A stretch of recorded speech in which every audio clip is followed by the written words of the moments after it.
I see First Lady Barbara Bush emerging from the helicopter now.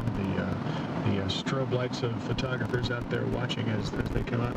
I was wondering if perhaps the president would fly to another helipad in Washington and come over here by motorcade. He comes out of the helicopter now. He waves to some staffers who are standing around, raises a hand to reporters, gives Barbara Bush a kiss because she is going into the White House residence, and he's heading toward where we are. He's heading to the West Wing, where the Oval Office is located. Secretary of State James Baker is next to him.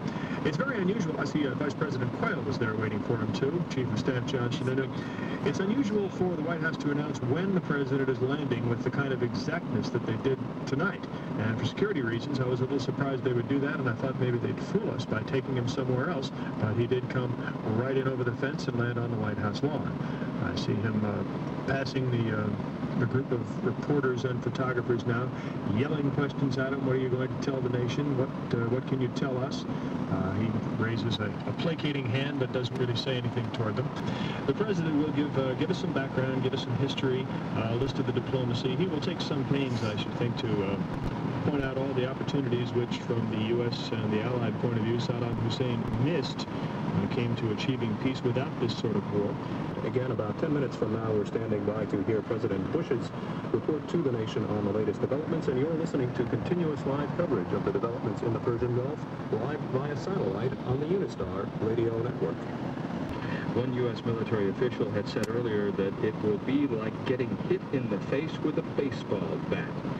When he was predicting what dug-in Iraqi forces would experience when the Allies unleashed this attack by land, sea, and air behind an inferno of bombing and artillery fire, one Army officer said it would be earth-shaking that British and U.S. artillery fire was a drop in the bucket this week compared to the suppression fire to come from the air and the ground.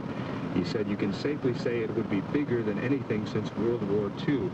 You're listening to live continuous coverage on the Unistar radio network. Gulf update. Operation Desert Storm now at ground war. Within the past 2 hours, armored units began to move across the sand berms that parallel the Saudi-Kuwaiti border. The military is telling us not to expect a whole lot in the way of detail early on, maybe for the first day or two. They tell us the idea is not to give Iraq any information it can use, but to launch a chemical attack on specific Allied troop positions. We were told earlier in the day, though, by Lieutenant General Tom Kelly at the daily briefing that when the ground war started, it already has, we would know about it, and so would the Iraqis. If the ground attack occurs, there will be no doubt in anybody's mind, and especially in the minds of the Iraqi soldiers, that it has occurred. And indeed it has. The Allies putting some of their 700,000 plus force into action now across the Saudi border, moving into Kuwait.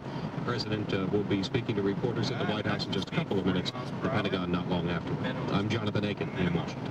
And you're listening to live continuous coverage of the latest developments in the Persian Gulf War on the Unistar radio network.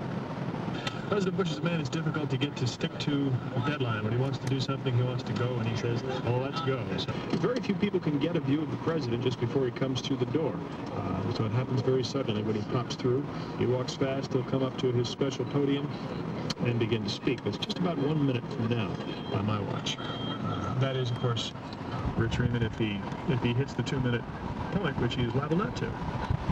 We've had that mistake several times lately. Of course. From the heart of Gainesville, WKTK, Crystal River, Gainesville, Ocala. And now here's the president.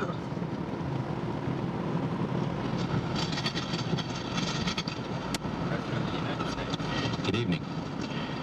Yesterday, after conferring with my senior national security advisors and following extensive consultations with our coalition partners, Saddam Hussein was given one last chance, set forth in very explicit terms to do what he should have done more than 6 months ago: withdraw from Kuwait without condition or further delay and comply fully with the resolutions passed by the United Nations Security Council.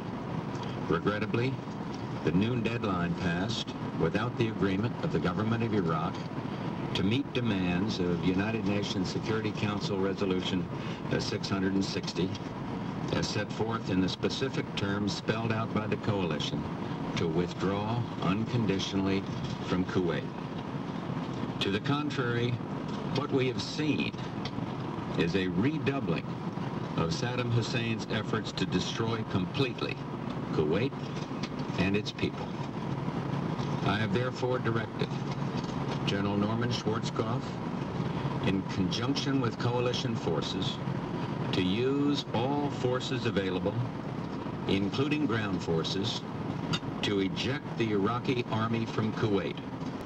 Once again, this was a decision made only after extensive consultations within our coalition partnership. The liberation of Kuwait has now entered a final phase. I have complete confidence in the ability of the coalition forces swiftly and decisively to accomplish their mission.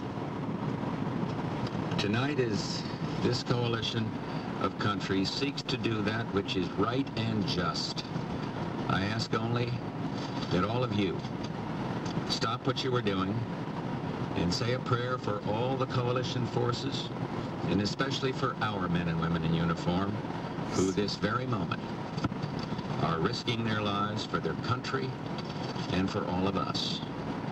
May God bless and protect each and every one of them, and may God bless the United States of America.